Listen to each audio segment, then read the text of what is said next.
ఈ కార్యక్రమం భారతదేశంలోనే ఏ ముఖ్యమంత్రి అయినా ఎవరైనా ఎప్పుడైనా చేసినారు. ఒక్కసారి మాకంటే ప్రభుత్వ ఉద్యోగస్తులకే బాగా తెలుసు. ఇంకా ఎందుకంటే మేము కౌన్సిలర్స్ కానీ మా వాళ్ళు కానీ ఒక 5 సంవత్సరాలు ఉండి ఒకసారి ఉండి ఉండక, లేకపోతే ఎమ్మెల్యే అయినా మాకు విడివిడి జ్ఞానం, దీనికి సంపూర్ణమైనటువంటి జ్ఞానం కలిగిన వాళ్ళు ప్రభుత్వ ఉద్యోగస్తులు. భారతదేశ చరిత్రలోనే ఏ రాష్ట్రంలో అయినా ఏ ముఖ్యమంత్రి అయినా ప్రభుత్వానికి సంబంధించి 500 ఎకరాల భూమిని ఒక్క ప్రొద్దుటూరు నియోజకవర్గంలోనే, రాష్ట్రం అంతా చెప్పడంలో, నేను రాష్ట్రం అంతా లెక్కాచారం నాకు తెలియదు కాబట్టి చెప్పడంలో, ప్రొద్దుటూరు నా కాన్స్టిట్యూన్సీ వరకు నాకు తెలుసు కాబట్టి 500 ఎకరాల భూమిని కొనుగోలు చేసి ఇంటి పట్టాలు టీకేటి పట్టాలుగా ఇవ్వడమే ఒక సంచలనం. ఎందుకంటే ఈ దేశానికి స్వాతంత్రం వచ్చిన నాటి నుంచి, ఈ ఆంధ్రప్రదేశ్ రాష్ట్రం అవతరణ జరిగిన నాటి నుంచి ఈ రాష్ట్రాన్ని ఎంతమంది ముఖ్యమంత్రులు పరిపాలన చేసినారో అందరూ కలిపినా కూడా, అందులో మా రాజశేఖర రెడ్డి అన్న కూడా ఉన్నాడు, మినహాయింపు లేదు, అందరూ కలిపి ఈ ప్రొద్దుటూరు నియోజకవర్గానికి పేదలకు టీకేటి పట్టాలు ఎన్ని ఎకరాలు పంచినారని ఒకసారి చూస్తే, ఒక్క రాజశేఖర రెడ్డి అన్న మాత్రమే అమృతానగర్లో 100 ఎకరాలు 50 ఎకరాలు 70 ఎకరాలు పంచినది తప్పితే ఏ ముఖ్యమంత్రి కూడా ఈ నియోజకవర్గంలో భూమిని టీకేటి పట్టాలుగా పేద ప్రజలకు పంపిణీ చేసిన దాఖలాలే లేవు.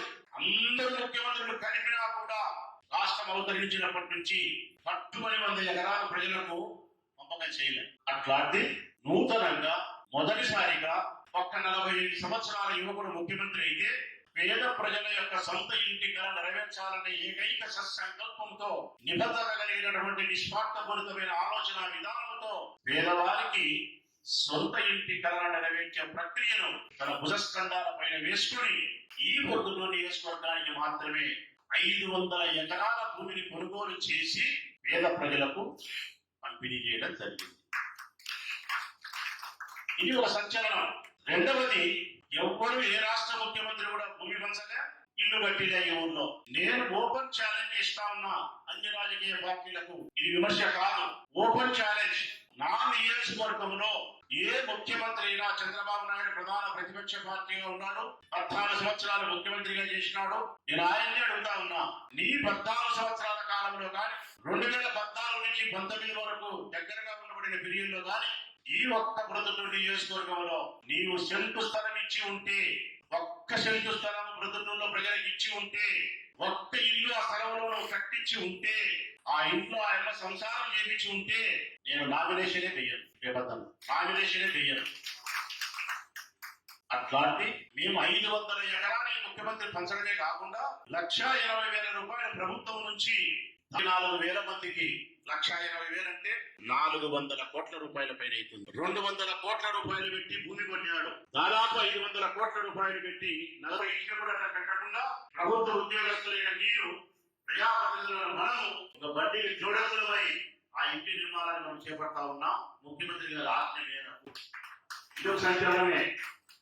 ఎస్, ఇళ్ల నిర్మాణంలో కాస్త సమయం కట్టుకోవాలంటేనే సంవత్సరం పట్టాలి. మరి 24,000 మందికి ఇల్లు కట్టాలన్నప్పుడు కావాలా, ఎంత కరెంటు కావాలా, ఎంత పని చేయాల్సిన పరిస్థితి ఉంటుంది. ఒక సంవత్సరం రావచ్చు, కానీ ఇల్లు పేదవానికి దక్కడం మాత్రం పక్కా ఇల్లు పక్కగా ఇంటి పేదవానికి దక్కి తీరుతుంది.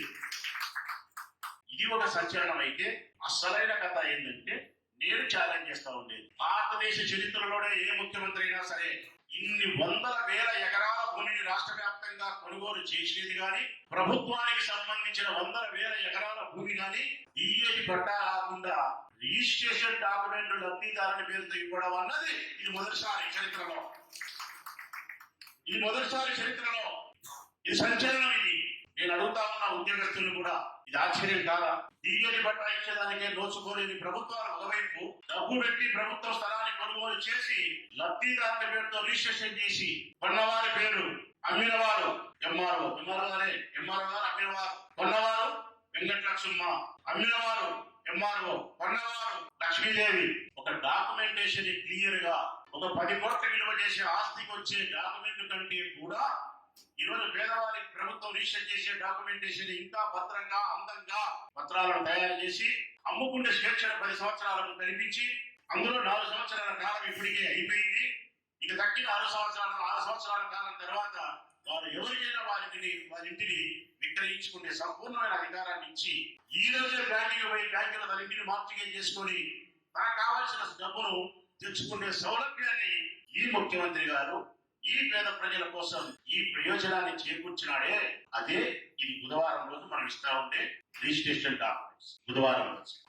మరి ఇంత పెద్ద కార్యక్రమం, ఇంత ఖరీదైన కార్యక్రమం, ఇంత పేదవారికి పెద్ద స్థాయిలో ఉపయోగపడే కార్యక్రమాన్ని మన గౌరవ ముఖ్యమంత్రి గారు విశాలమైన హృదయంతో, దయాత్మ హృదయంతో చేసినప్పుడు ఆ కార్యక్రమాన్ని మనం కూడా ఆ అక్క చెల్లెమ్మలతో కలిసి మంచి వాతావరణంలో జరుపుకోవాలి, ఒక పండుగ వాతావరణంలో జరుపుకోవాలి. నీకో నాకో ప్రయోజనం జరిగినప్పుడే కాదు మనం సంతోషించాల్సింది, ఈ ఊరిలో ఉండే ప్రజలందరికీ ప్రయోజనం జరిగినప్పుడే నిజమైన పండుగ దినం. అదే మన రాష్ట్ర ముఖ్యమంత్రి జగన్మోహన్ రెడ్డి గారు మనకు అందించిన పండుగ దినం బుధవారం సాయంత్రం. 24,000 మందికి మనం వారి ఆస్తికి చిరునామా ఇస్తున్నాం, వారికి ఒక అడ్రస్ ఇస్తా ఉన్నాం, ఒక ఇంటిని ఇస్తా ఉన్నాం, ఒక ఆస్తిని ఇస్తా ఉన్నాం, ఆస్తికి సంబంధించిన హక్కు పత్రాలను సమర్పిస్తా ఉన్నాం. మరి ఇది వారికి సంతోషమైన సమయమే కదమ్మా.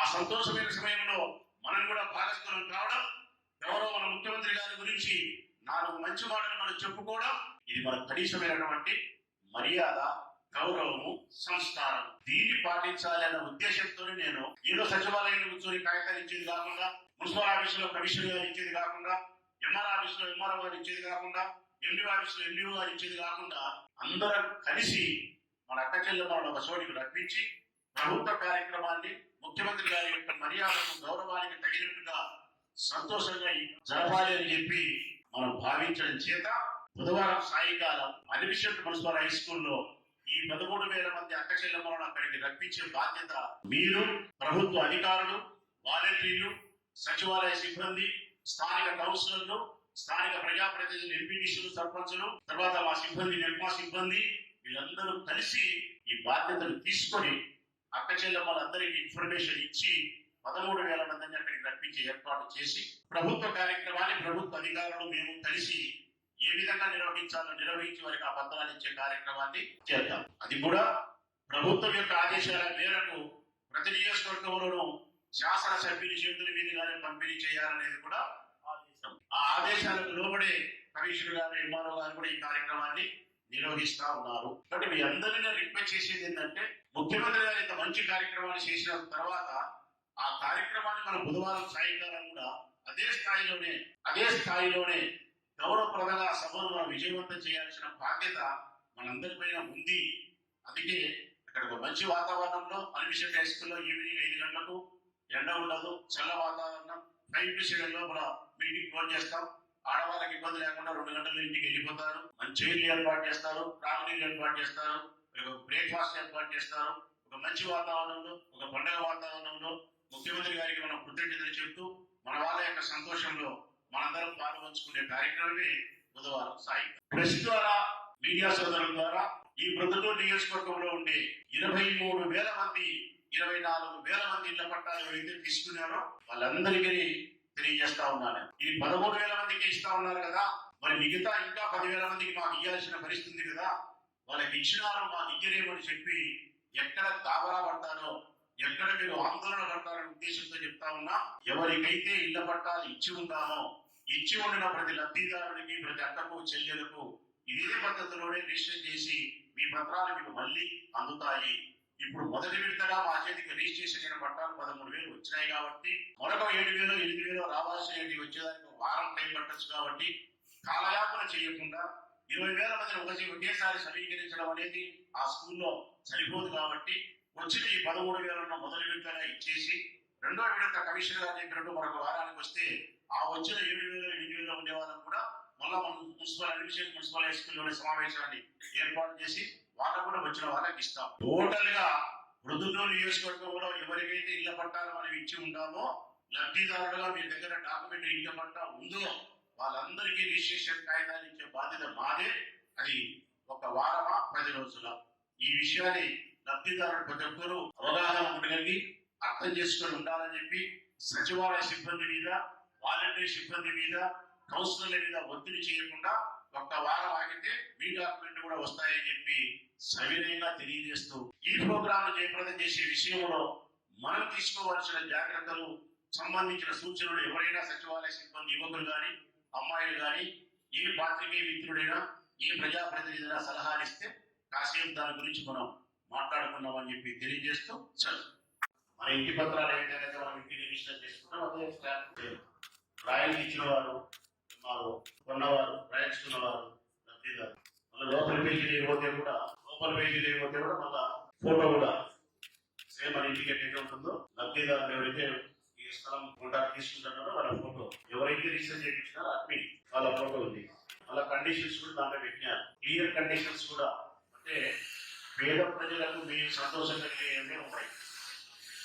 ఈ రోజు నుంచి రిజిస్ట్రేషన్ జరిగిన నాటి నుంచి ఇంటి పన్ను కట్టుకుంటే అర్హత, కట్టుకోవాల్సిన బాధ్యత వాళ్ళదే. అంటే దానికి సంబంధించిన పన్నులన్నీ మీరే కట్టుకోవాలంటున్నారంటే కన్నా ఆస్తి మీదే దాని అర్థం. రెండవది 10 సంవత్సరాలకు సంపూర్ణమైనటువంటి అధికారాలు. ఇప్పుడు ఈ 4 సంవత్సరాలు గడిచిపోయింది, 6 సంవత్సరాలు. దీంట్లో ఇంకొకటి ముఖ్యమైనది ఏముందంటే గడిచిన 4 సంవత్సరాల పోతే గడవై 6 సంవత్సరాలు పోయిన తర్వాత ఈ ఇంటిని అమ్ముకునే సంపూర్ణమైనటువంటి స్వేచ్ఛ, అధికారం ఉంది. తర్వాత మీ వారసులకు ఎవరికైనా దానం ధర్మం చేసుకునే అధికారం. మోస్ట్ ఇంపార్టెంట్ విషయం దీంట్లో ఏమిటంటే ఈ 6 సంవత్సరాలు గడిచిపోయిన తర్వాత ఈ ఆస్తి పైన ప్రభుత్వానికి కానీ ప్రభుత్వ అధికారులకు కానీ ఎవరికి దీనిపైన ఎటువంటి సంబంధం లేదు, ఎటువంటి దావా వేసే అధికారము లేదు. ఇంత క్లియర్ గా ఇది ఇంత పర్ఫెక్ట్ డాక్యుమెంటేషన్. ప్రభుత్వానికి అధికారం లేదు, వారు ఇచ్చిన కాల పరిమితి 4 వీటి 6 ఏళ్ళ 6 ఏళ్ల తర్వాత ఈ ఆస్తి పైన సంపూర్ణమైన అధికారం లబ్ధిదారునికి. ఎవరికైనా అమ్మచ్చు, ఎవరికైనా దానం చేయొచ్చు. ఏ ప్రభుత్వమైనా, ఏ ప్రభుత్వ ఉన్నతాధికారులు ఎవరైనా ఈ ఆస్తి పైన దావా వేసి కోరుకునే అధికారం లేదు అని ముఖ్యమంత్రి గారు స్పష్టంగా పేద ప్రజలకు రిజిస్టర్ చేయించిన డాక్యుమెంట్. ఇది ఎక్కడ నేనైతే చూడగా ఫస్ట్ టైం ప్రభుత్వం భూములు కొని, ప్రభుత్వం వేల ఎకరాల భూములు కొనుగోలు చేసి ప్రభుత్వానికి ఉండబడిన ఆస్తులకు సంబంధించిన భూములను పేద ప్రజలతో రిజిస్ట్రేషన్ చేసి ఇల్లు కట్టించి సంపూర్ణమైన అధికారాన్ని ఇచ్చి ఆ తర్వాత ఎవరైనా ఏ ప్రభుత్వంలో ఉన్న వాళ్ళైనా సరే దాని మీద వెనక్కి తీసుకునే దానికి కానీ కోర్టు పోయేదానికి కానీ దావా వేసే అధికారం కానీ లేకుండా సంపూర్ణమైనటువంటి స్వేచ్ఛను, స్వతంత్రతను ఇచ్చినటువంటి ప్రభుత్వం వైఎస్ఆర్ కాంగ్రెస్ పార్టీ ప్రభుత్వం మాత్రమే, జగన్మోహన్ రెడ్డి గారు మాత్రమే. ఎందుకు పండగ కాదు, ఏదైనా ఒక ఇంట్లో ఒక ఆస్తిని కొంటే, నువ్వు కానీ నేను కానీ కొంటే వాళ్ళు ఆస్తి కొంటే, ఇల్లు కొంటే రిజిస్ట్రేషన్ డాక్యుమెంట్ మన ఇంటికి వచ్చిన తర్వాత నిజంగా మీ గుండె నుంచి తెలుసుకొని చెప్పండి. కొద్ది గొప్ప మనకు ఆస్తి పాస్తి ఉంది, కొద్ది గొప్ప మనకి ఇంట్లో బాగా ఉండేప్పటికీ నువ్వు ఇంటిని కొన్నప్పుడు రిజిస్టర్ చేసుకునేప్పుడు ఇంటికి పోయిన తర్వాత ఆ రిజిస్ట్రేషన్ డాక్యుమెంట్ పట్టుకొని నీ భార్యను పిలిచి, నీ పిల్లలు పిలిచి 1-2 సార్లు చూసుకోవా? గుండె నుంచి తెలుసుకొని చెప్పిన చూసుకుంటాం, భార్యను పిలిపిస్తాము, ఇద్దరం చూస్తాము, ఆ రోజు సంతోషంగా ఉంటాం, ఒక సినిమాలో షికారులో పోతాం, ఏమైంది దోషం. మరి మనం ఒక ఆస్తి కొట్టేప్పుడు డాక్యుమెంటేషన్ మన చేతికి వచ్చినప్పుడు ఇంత ఆనందం ఉంటే 24,000 మందికి ఒకటేసారి ఈ డాక్యుమెంటేషన్ పత్రాలు వచ్చినప్పుడు ఇది పండగ కాదన్న, ఇది జగన్మోహన్ రెడ్డి గారి గొప్పతనం కాదా? ఈ వైఎస్ఆర్ కాంగ్రెస్ ప్రభుత్వం యొక్క నిబద్ధత, పేద ప్రజల పట్ల ఉండబడి ఈ ప్రభుత్వానికి ఉండే ప్రేమ కాదా? ఈ ముఖ్యమంత్రిని ఎంత గొప్పగా పోయినా కూడా అది తక్కువే కాదు. ఈ కార్యక్రమానికి అయితే మాత్రం రిజిస్ట్రేషన్ చేయాలంటే దస్తావేజీకి చెల్లించవలసిన స్టాంపు డ్యూటీ 5,500 రూపాయలు, రిజిస్ట్రేషన్ రుసుము 728 రూపాయలు మరియు మ్యూజియం ఛార్జెస్ 500 రూపాయలు. వెరసి మొత్తం 7,045 రూపాయలు రిజిస్ట్రేషన్ ఛార్జ్ అవుతుంది. ఈ 7,045 రూపాయలు కూడా ప్రభుత్వం వారే GO MS number 29/40/41 revenue registration department ప్రకారం బాధ్యత ఇచ్చింది. అంటే రిజిస్ట్రేషన్ ఫీజు కూడా ఏ పేద ప్రజల పైన కూడా వెయ్యకుండా ఈ 7,000 రూపాయల భారం కూడా ప్రభుత్వమే భరించింది. ఈ విషయం కూడా లబ్ధిదారులకు తెలియాల్సిన అవసరం ఉంది, మీడియా తెలియజేయాల్సిన అవసరం ఉంది, సచివాలయ సిబ్బంది మనము బెమ్మ వాళ్ళందరం కలిసి తెలియజేయాల్సిన బాధ్యత అందరిపైన ఉంది అనే విషయాన్ని తెలుసుకోవాలి. స్థలం ఇవ్వడం, స్థలాన్ని రిజిస్ట్రేషన్ చేయించడం, 1,50,000 డబ్బులు ఇవ్వడం, ఇల్లు వాళ్ళు కట్టుకోకుండా మనలే కట్టుకుని ప్రభుత్వం మనకే చెప్పడం, రిజిస్ట్రేషన్ డాక్యుమెంట్ చేసడానికి 7,500 రూపాయలు అయితే 7,840 రూపాయలు కూడా ప్రభుత్వమే చెల్లించడం, మళ్ళా పిలిచి గౌరవంగా రిజిస్ట్రేషన్ డాక్యుమెంట్ ఇవ్వడం. ఇదంతా కూడా ప్రజలకు కొంత తెలిసి వచ్చేలా చెప్పాల్సిన బాధ్యత మనందరిపైన ఉంది అని సవినయంగా మీకు తెలియజేస్తా ఉన్నా.